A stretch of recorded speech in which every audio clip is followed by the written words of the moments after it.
Hello everyone, welcome back my YouTube channel. नमस्कार दोस्तों, आप सभी का फिर से एक नई वीडियो पर हार्दिक स्वागत करता हूं। दोस्तों, उत्तर प्रदेश पुलिस भर्ती बोर्ड ने अब की बार कुछ नए बदलाव किए हैं। अब की बार फॉर्म फिल करने के लिए सभी अभ्यर्थियों को ओटीआर रजिस्ट्रेशन करना होगा। ओटीआर रजिस्ट्रेशन करने के ये फायदे होंगे कि उत्तर प्रदेश पुलिस भर्ती बोर्ड द्वारा जितनी भी भर्तियाँ आएगी, जैसे कि UP constable, UP SI, UP jail warder, UP PSC police आदि जितनी भी भर्तियां आएगी, इस ओटीआर के माध्यम से आप सभी फॉर्म को फिल कर सकते हैं। आपको बार बार अपनी डिटेल फिल करने की ज़रूरत नहीं होगी। इस ओटीआर के माध्यम से आप सभी फॉर्म फिल कर सकते हैं। तो दोस्तों, आप ओटीआर रजिस्ट्रेशन को कैसे करेंगे, इस वीडियो में मैं आपको सब कुछ डिटेल में बताऊंगा। तो दोस्तों, आगे बढ़ने से पहले आपसे रिक्वेस्ट है कि आप वीडियो को पूरा देखना, वीडियो को स्किप मत करना। अगर आप मेरे चैनल पर नए हैं तो चैनल को सब्सक्राइब कर लेना, बेल आइकन प्रेस करके नोटिफिकेशन ऑन कर लेना। दोस्तों, आप अपने मोबाइल या लैपटॉप से गूगल पर आएंगे और लिखेंगे UPPRPB और सर्च करेंगे। सर्च करने के बाद फिर आपको स्क्रीन पर कुछ इस प्रकार का इंटरफेस दिखाई देगा। आप पहले वाली लाइन पर ही क्लिक करेंगे। क्लिक करने के बाद फिर आप उत्तर प्रदेश पुलिस भर्ती बोर्ड की ऑफिशियल वेबसाइट पर आ जाएंगे। इसके बाद आपको बीच में latest notice one time registration का ऑप्शन मिल जाएगा। आप वन टाइम रजिस्ट्रेशन वाले ऑप्शन पर आकर यहाँ पर क्लिक करेंगे। क्लिक करने के बाद फिर आपकी स्क्रीन पर महत्वपूर्ण निर्देश दिखाई देंगे। आपको ये निर्देश अच्छी तरीके से पढ़ लेने हैं। जैसे कि इसमें बताया गया है कि अभ्यर्थियों को अपना ही मोबाइल नंबर, अपनी ही ईमेल आईडी फिल करनी होगी। इसके बाद आपको एक आईडी प्रूफ देना होगा, जैसे कि आधार, ड्राइविंग लाइसेंस, पैन, पासपोर्ट का उपयोग कर सकते हैं। आपको अपनी 10वीं की मार्कशीट के अकॉर्डिंग ही डिटेल को फिल करना है, जैसे कि आपका नाम, जन्म तिथि, पिता का नाम, माता का नाम आपको अपनी 10वीं की मार्कशीट के अकॉर्डिंग ही फिल करना है, जैसे कि आपकी 10वीं की मार्कशीट में लिखा हुआ है। इसके बाद आप यहाँ पर नीचे ओके करेंगे। ओके करने के बाद फिर आपकी स्क्रीन पर कुछ इस प्रकार का इंटरफेस दिखाई देगा। दोस्तों, इस पेज का लिंक मैं इस वीडियो के डिस्क्रिप्शन बॉक्स में दे दूंगा। आप उस लिंक पर क्लिक करके डायरेक्ट इस पेज पर भी आ सकते हैं।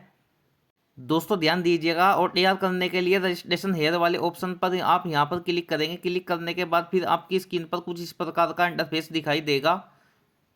दोस्तों, ध्यान दीजिएगा, सबसे पहले वाले कॉलम में आपको अपनी ही ईमेल आईडी फिल करनी होगी। ईमेल आईडी फिल करने के बाद फिर आप जनरेट ईमेल ओटीपी पर क्लिक करेंगे। क्लिक करने के बाद फिर आपकी ईमेल पर एक ओटीपी कोड आएगा। ईमेल पर ओटीपी कोड आने के बाद फिर आप नीचे कॉलम में ओटीपी कोड को फिल करेंगे। अगर आपको ईमेल पर ओटीपी कोड नहीं आता है, आप ईमेल के स्पैम वाले ऑप्शन में भी जाकर देख सकते हैं, आपको वहां पर भी ओटीपी कोड शो हो जाएगा। इसके बाद आप मोबाइल नंबर वाले ऑप्शन पर आकर अपने मोबाइल नंबर को फिल करेंगे। फिर आप जनरेट मोबाइल ओटीपी पर क्लिक करेंगे। क्लिक करने के बाद आपके मोबाइल नंबर पर एक ओटीपी कोड आएगा। उस ओटीपी कोड को आप इस वाले कॉलम में फिल करेंगे। फिल करने के बाद फिर आप नीचे आएंगे, आपको वेरीफाई प्रोसेस लिखा हुआ दिखाई देगा। आप वेरीफाई एंड प्रोसेस पर क्लिक करेंगे। क्लिक करने के बाद फिर आपकी स्क्रीन पर कुछ इस प्रकार का शो हो जाएगा। दोस्तों, ध्यान दीजिएगा। दोस्तों, आप यहाँ पर चेक बॉक्स पर क्लिक करेंगे। I confirm that I have complete 18 years of age. इसके बाद आप नीचे आएंगे। नीचे आकर आपको एक आईडी से वेरिफिकेशन करना होगा, जैसे कि Aadhaar, passport, driving licence, PAN card से आप वेरिफिकेशन कर सकते हैं। दोस्तों, मैं पहले वाले ऑप्शन से ही करता हूं, क्योंकि सबसे आसान पहले वाला ऑप्शन रहेगा। आप यहां पर क्लिक करेंगे। क्लिक करने के बाद फिर आपको एक कॉलम शो हो जाएगा। आपको इस कॉलम में अपने आधार कार्ड नंबर को फिल करना होगा। आधार कार्ड नंबर फिल करने के बाद फिर आप जनरेट आधार ओटीपी पर क्लिक करेंगे। क्लिक करने के बाद आपके मोबाइल नंबर पर 6 अंकों का एक ओटीपी कोड आया होगा। आप इस ओटीपी कोड को इस कॉलम में फिल करेंगे। ओटीपी कोड फिल करने के बाद फिर आप नीचे वेरीफाई एंड प्रोसेस पर क्लिक करेंगे। क्लिक करने के बाद फिर आपको इस प्रकार का शो हो जाएगा। इसके बाद आप ऊपर नेशनलिटी वाले कॉलम में आप यहां पर सिटीजन ऑफ इंडिया सेलेक्ट कर लेंगे। फिर आप पहले वाले कॉलम में आप अपनी 10वीं की मार्कशीट के अकॉर्डिंग नाम को फिल करेंगे, जैसा कि आपकी 10वीं की मार्कशीट में नाम लिखा हुआ है, सेम ऐसे ही आपको नाम फिल करना होगा। इसके बाद फिर आप नीचे अपनी 10वीं की मार्कशीट के अकॉर्डिंग ही अपनी जन्मतिथि को फिल करेंगे। फिर इसके बाद आप अपना जेंडर सेलेक्ट करेंगे, मेल या फीमेल। फिर आप यहां पर इस कॉलम में भी अपने पिता के नाम को फिल करेंगे, जैसा कि आपकी मार्कशीट में है। फिर आप दोबारा रीटाइप फिल करेंगे, जैसा कि आपकी 10वीं की मार्कशीट में है। अपने फादर नेम को फिल करने के बाद फिर आप एक बार अच्छी तरीके से चेक कर लेंगे, जैसे कि आपका नाम, जन्म तिथि, आपके पिता का नाम, सब कुछ 10वीं के मार्कशीट के अकॉर्डिंग सही है क्या। फिर इसके बाद आप प्रोसेस वाले ऑप्शन पर आएंगे और यहाँ पर क्लिक करेंगे। क्लिक करने के बाद फिर आपकी स्क्रीन पर कुछ इस प्रकार का शो हो जाएगा। इसके बाद दोस्तों आपको एक पासवर्ड बनाना है। पासवर्ड अपनी मर्जी से बनाना है। पासवर्ड किस प्रकार का होना चाहिए मैंने बराबर में एग्जाम्पल दे दिया है। आपको कुछ इस प्रकार का पासवर्ड बनाना है। तो दोस्तों आप पहले वाले कॉलम में पासवर्ड को फिल करेंगे, फिर दोबारा दूसरे वाले कॉलम में पासवर्ड को फिल करेंगे। इसके बाद आप आई एम नॉट रॉबर्ट वाले ऑप्शन पर यहाँ पर क्लिक करके फिर आप preview and create an account पर क्लिक करेंगे। क्लिक करने के बाद फिर आपको स्क्रीन पर कुछ इस प्रकार का इंटरफेस दिखाई देगा, यानी कि आपकी सभी डिटेल शो हो जाएगी। आपको अपनी डिटेल को अच्छी तरीके से चेक कर लेना है।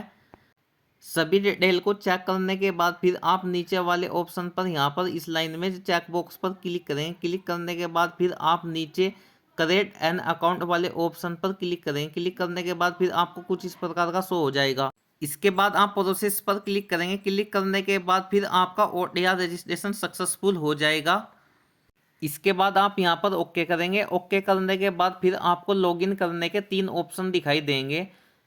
Login with account, login with Aadhaar, login with DigiLocker. आप तीनों में से किसी भी माध्यम से लॉगिन कर सकते हैं, जैसे कि मैं पहले वाले ऑप्शन से लॉगिन करके दिखाता हूं। लॉगिन विद अकाउंट पर क्लिक करेंगे। क्लिक करने के बाद फिर आप अपने मोबाइल नंबर या ईमेल आईडी को फिल करेंगे। जो आपने अपनी मर्जी से पासवर्ड बनाया था उस पासवर्ड को फिल करेंगे। पासवर्ड फिल करने के बाद फिर आप यहां पर चेक बॉक्स पर क्लिक करेंगे। क्लिक करने के बाद फिर आप लॉगिन पर क्लिक करेंगे।